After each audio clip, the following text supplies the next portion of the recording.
the fire department, EMS, but especially some APD officers that were able to be there, respond very quickly, and save some people from going over Longhorn Dam at the end of Lady Bird Lake. During the afternoon hours, a group of visitors to our city were riding in an electric boat, which are very common down on Lady Bird Lake.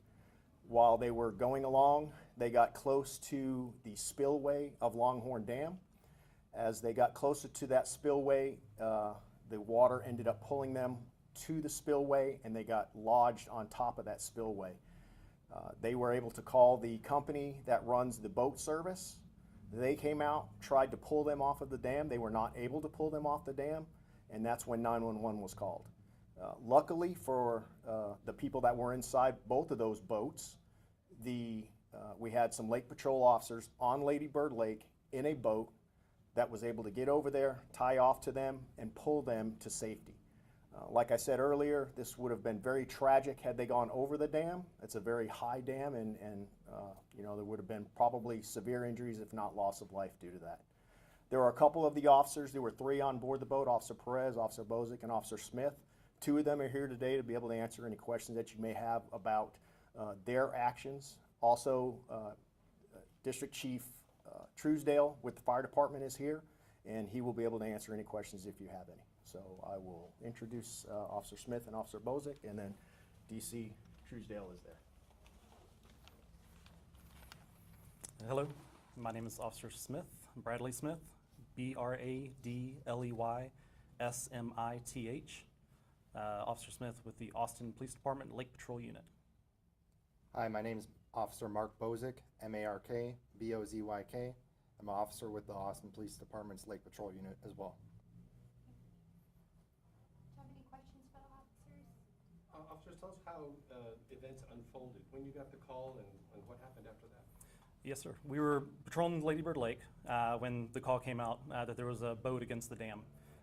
Typically when there's a boat against the dam, sometimes it's nobody's on the boat and it's just floated up against the dam. That was not the case in this point.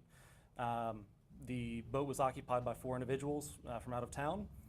They were taking a tour down the lake, and then went past 2 marked buoys, notifying them to not go past that point. They weren't paying attention. They said they were talking to each other. By the time they realized they were almost at the dam, they tried to turn around and to avoid it, but the suction was too powerful and pulled them against the dam. So when you guys got there, like, what was your initial reaction to seeing them just kind of balancing right there on the spillway? That was very close. I have not seen one that close, teetering basically on the edge without actually going over. It was very nerve-wracking because approaching the boat, you have to make sure you don't wake it so it doesn't fall over the edge, but you still have to get there quick enough before it actually does fall over the edge. So it's a balancing act on our part. Luckily, we were able to get there quickly, tie up to the boat, and take both of them to a safe location. What was the condition of the passengers when you reached them? Were they fearful? Were they excited? They were surprisingly calm. They wouldn't say nonchalant, but they knew what was going on because they were all leaning backwards in the boat. If you see the pictures, their boat's halfway over, and they're all leaning backwards. So they knew what was going on, but they did remain calm, which is very good. How much of a close call was this situation, sir? I mean, the boat somehow lodged against the dam. I mean, is that, would you have expected that? Is that common? Luckily, the boats that are allowed on Lady Bird Lake are electric, and they're not allowed. They don't go that fast. If it was going faster and actually hit it, I would assume that it would go over. But luckily, the speed of this boat and the current that was being pulled to the dam was not enough to make it actually go over. Can you explain briefly what actions you took once you arrived at the boat? I mean, how did you extricate them? Sure. I was driving the boat. We approached, and we looked at the primary victim's boat that's hanging over the dam, and there was really no safe way to get to it and hook another line up. So what we decided to do was turn our boat around, buddy up to the secondary boat, tie off to it, and use our engine to pull all of us away. He was one of the line handlers, so he's actually one that actually connected the line to the secondary boat that allowed us to get everybody to safety. And could you all talk a little bit about that secondary boat? We heard another boat from that organization had like anchored them there, but didn't have the power to pull away. Correct. So the secondary boat was actually captained by one of the retro boat Lake Austin staff members. They usually go out in case something happens if it stalls out. So they actually responded to help them.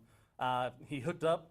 He tried backing off, but that engine with the suction that's going through the dam just wasn't enough to pull it off. He was able to steady it to make sure it didn't go any further, which was a huge help. So I'm definitely glad that he was there, and he possibly prevented them from actually going over. So he held them steady. Wasn't a good spot to be in, but he still held them steady at that point, to at least until we can get there, hook them up, and move them. Any suggestions for, people coming out who are traveling and plan to get in these boats and ride around? Yes, waterways are all different. There's education courses you can take that teach you what buoys mean. I would advise take the class. It's worth it, especially if you're going to an area where you don't know the area. That way, when you can approach a buoy and you see the buoy, you recognize the signs, and this is a keep out buoy. I shouldn't go past this point, which are the two buoys that are out there, the keep out buoys. Recognize that, learn them, and then just boat safely. What was their reaction once they were taken to safety? They were still calm. They thanked us very much for being there, and then that was it. What's down there? Like, is it concrete? Is it a lot of water? Is it deep? It's concrete. I don't know how far of a fall it would have been, but it is concrete at the bottom. So if you fall off, you will be hitting concrete at the bottom. What's your reaction, and Officer Bozyk, feel free to chime in, to the way this story took off?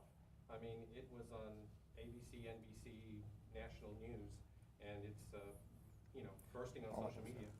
To be honest with you, on our way back, everything was calm on our boat. It was just business as usual for us, and it took off. The story took off. So, to our surprise, I think. Yes. I wasn't expecting it to take off. It was just a normal day at work, and that's where we're at now. Would this just be another day on the job for you guys? Yes, sir. Yes, sir. Any last things you guys want to add? No, Austin is a great place to visit. Obviously, like I said, just be careful, pay attention to what you're doing. It's a great city to be in and a great city to work for. Thank you. Thank you, John. We'll Thank you. go ahead and pass it over to the division chief. My name is Stephen Truesdell. I'm a division chief with the Austin Fire Department. Stephen is S-T-E-P-H-E-N. Last name Truesdell, T-R-U-E-S-D-E-L-L. Yeah, any questions that you would like to ask for division chief? Chief, what can you tell us about the contribution from your department out there yesterday? So as Chief Perry alluded to, it's a team effort. Anytime we have an emergency on a waterway in the city of Austin, one of our first calls to dispatch is always to ask if lake patrol is on the water, because they're, of course, an invaluable resource. We send a standard response package to any water rescue. We have paddle boards on the units that are positioned around the lake, although that would have not been the best tool in this circumstance. We also have Zodiac boats, the inflatable boats, at several of the stations near downtown. And so we were responding, but because of the fact that APD already had Lake Patrol in position, they were certainly in the best position to make the rescue. So we provided downstream safeties, which is something we always do in a rescue. In case a victim or a rescuer is swept away, we're in a position to save them. And then we also had crews on top of Longhorn Dam that were lowering life jackets down to the folks in the boat. So they might have had life jackets, but ours are a little more robust, and so we want to make sure that they had those. Chief, can you elaborate on how your crews and the Lake Patrol with APD, how they're always at the ready for something like this, and they're prepared for an emergency like this? Likewise, we train in water rescue all the time.